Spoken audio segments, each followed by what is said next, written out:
Dear friends, हमारे channel को subscribe करें और बेल के आइकन को प्रेस करें ताकि हर आने वाली नई वीडियो की नोटिफिकेशन आपको टाइम। अस्सलाम वालेकुम डियर व्यूवर्स, मैं हूं कामरान और आप देख रहे हैं MLT है विद कामरान। कैसे हैं डियर व्यूवर्स? उम्मीद है सब ठीक ठाक होंगे।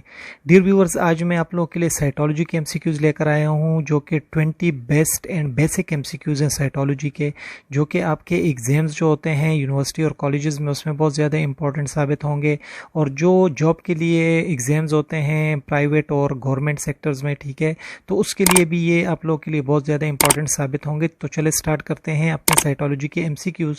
जो हमारा फर्स्ट MCQ है वो है cytology is the study of blank. ठीक है, साइटोलॉजी जो है ये किस चीज़ की स्टडी है? ऑप्शन है हमारे पास A bone, B organs, C cells और D both A and B. तो जो राइट ऑप्शन है वो है हमारे पास cytology is the study of cells. ठीक है, जो सेकंड नंबर है हमारे पास MCQ, उसमें है cytopathology refers to diagnostic techniques that are used to examine blank from various body sites to determine the cause और नेचर ऑफ डिजीज। साइटोपैथोलॉजी में हम किस चीज़ की स्टडी करते हैं जो कि मुख्तलिफ पार्ट से हम ले सकते हैं और उसकी मदद से हम नेचर ऑफ डिजीज़ का पता लगा सकते हैं। तो ये स्टडी किस चीज़ की हो सकती है? ए नंबर ऑप्शन है कल्चर, बी है रिपोर्ट, सी है सेल्स, डी है नेक्रोसिस। तो जो बात है वो साइटोपैथोलॉजी की है, तो जो राइट ऑप्शन है यहाँ पर वो है हमारे पास सेल्स की स्टडी। ठीक है, जिसकी मदद से हम नेचर ऑफ डिजीज़ का बहुत आसानी से पता लगा सकते हैं। जो तीसरा नंबर MCQ है वो है हमारे पास father of cytopathology is doctor blank. ठीक है, कौन हो सकता है साइटोपैथोलॉजी का फादर? ठीक है, जिसने सबसे पहले साइटोपैथोलॉजी को डिवेलप किया और उसमें काम किया। ठीक है, तो इसमें जो ऑप्शंस है, ए नंबर है जॉर्ज पेपिनिकुलू, बी रॉबर्ट हुक, सी लुइस पास्चर, डी टेंडाल। ठीक है, तो जो फादर ऑफ साइटोपैथोलॉजी है वो है doctor George Papanicolaou. Option number A is right.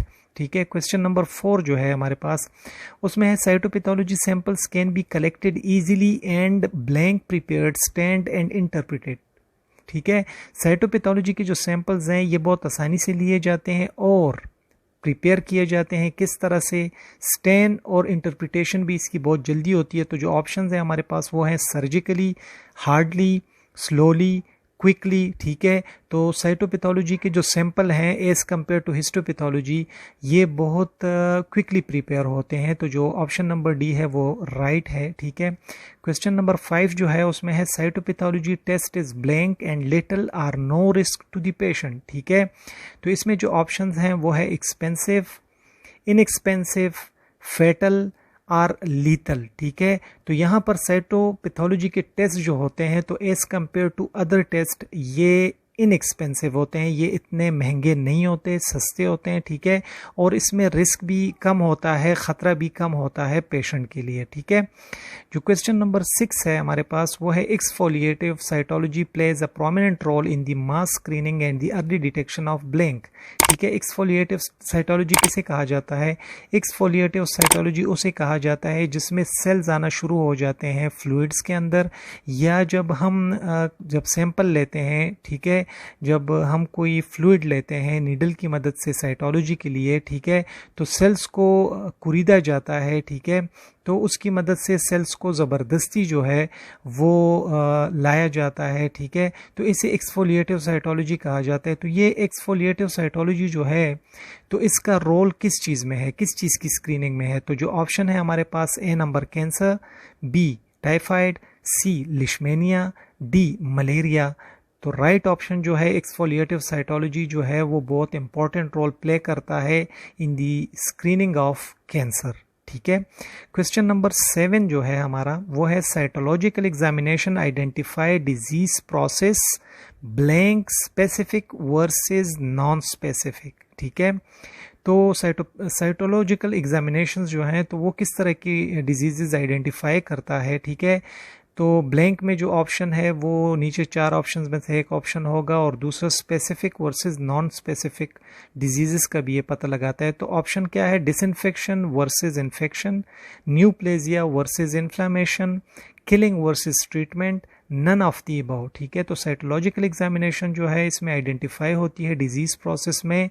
जो राइट ऑप्शन है वो है न्यूप्लेजिया वर्सेस इन्फ्लामेशन। ठीक है, न्यूप्लेजिया कैंसर का पता भी चलता है और इन्फ्लामेशन का पता भी हमें आसानी से चल जाता है। जो क्वेश्चन नंबर 8 है उसमें है fresh blank is always recommended for cytological examination. ठीक है, तो क्या चीज़ हमें फ्रेश चाहिए साइटोलॉजी की एग्जामिनेशन में। ठीक है, तो ए नंबर ऑप्शन है नीडल, बी इन्वायरमेंट, सी डिसइंफेक्टेंट, डी स्पेसिमन। ठीक है, जो राइट ऑप्शन है वो है हमारे पास स्पेसिमन। तो हमेशा फ्रेश स्पेसिमन चाहिए होता है साइटोलॉजिकल एग्जामिनेशन के लिए। डियर व्यूअर्स, अगर आपको वीडियो बहुत अच्छी लग रही है, ठीक है, तो वीडियो को लाइक करना मत भूलें। इसी टाइम पर वीडियो को लाइक कर दीजिए और बाद में ये वीडियो अपने दोस्तों के साथ ज़्यादा से ज़्यादा शेयर करें ताकि उनको भी इससे फ़ायदा हो सके। ठीक है, तो क्वेश्चन नंबर 9 जो है वो है हमारा fluid specimens are centrifuge and the smear is prepared from the blank. ठीक है, फ्लूइड स्पेसिमन जो है वो सेंट्रीफ्यूज किया जाता है और फिर जो स्मेयर है वो किस चीज़ से बनाया जाता है। तो ऑप्शन है हमारे पास सुपरनेटेंट से बनाया जाता है, बोन मैरो, म्यूकोजा और डिपॉजिट। ठीक है, तो जो राइट ऑप्शन है सेंट्रीफ्यूज करने के बाद जो स्लाइड हम बनाते हैं फ्लूइड स्पेसिमन से वो हम डिपॉजिट से बनाते हैं।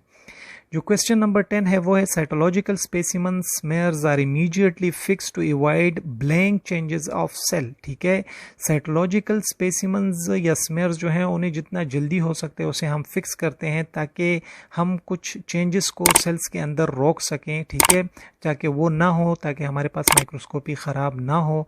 तो वो क्या हो सकते हैं? Options are noise, morphological, carbohydrate, antibody. ठीक है, तो जो राइट ऑप्शन है वो है मॉर्फोलॉजिकल चेंजेस ऑफ सेल। ठीक है, तो जल्दी से हम जो स्मेयर है, स्पेसिमन है, उसे फिक्स कर देते हैं ताकि मॉर्फोलॉजिकल चेंजेस जो हैं वो ख़राब ना हो। ठीक है, क्वेश्चन नंबर 11 जो है वो है हमारे पास the most commonly employed cytological staining technique is blank.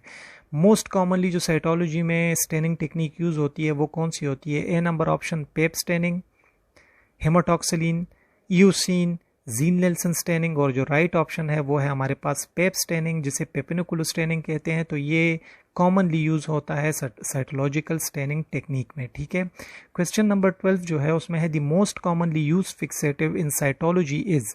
Most commonly use fixative cytology में कौन सा होता है? ठीक है, A number option 95% ethyl alcohol, B formalin, C 10% neutral buffered formalin, D saline. ठीक है, तो जो मोस्ट कॉमन यूज फिक्सेटिव होता है साइटोलॉजी में वो है हमारे पास 95% इथाइल अल्कोहल। ठीक है, क्वेश्चन नंबर 13 है in cytology usually blank smears are preferred. ठीक है, साइटोलॉजी में मोस्टली कौन से स्मेयर्स जो हैं वो पसंद किए जाते हैं या वो ज़्यादा प्रेफर किए जाते हैं कि वो बनाए जाएं। ठीक है, तो ऑप्शन है हमारे पास A number air dried smears, B wet fixed, C simple, D none of the above.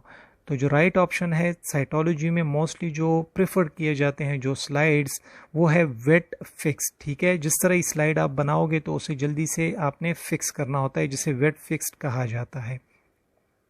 Question number 14 है हमारा for cytology the sputum should be prefixed by asking the patient to expectorate into a wide mouthed small jar half filled with. ठीक है, अगर एक patient है cytology के लिए वो स्पूटम का सैंपल कहीं दूर से ला रहा है, ठीक है, तो उसे हम एक ऐसी बोतल देते हैं जिसके अंदर एक फिक्सेटिव होता है। तो वो फिक्सेटिव कौन सा होगा ताकि उसमें बलगम को पास किया जाए ताकि वो फिक्स हो जाए और वो ख़राब ना हो?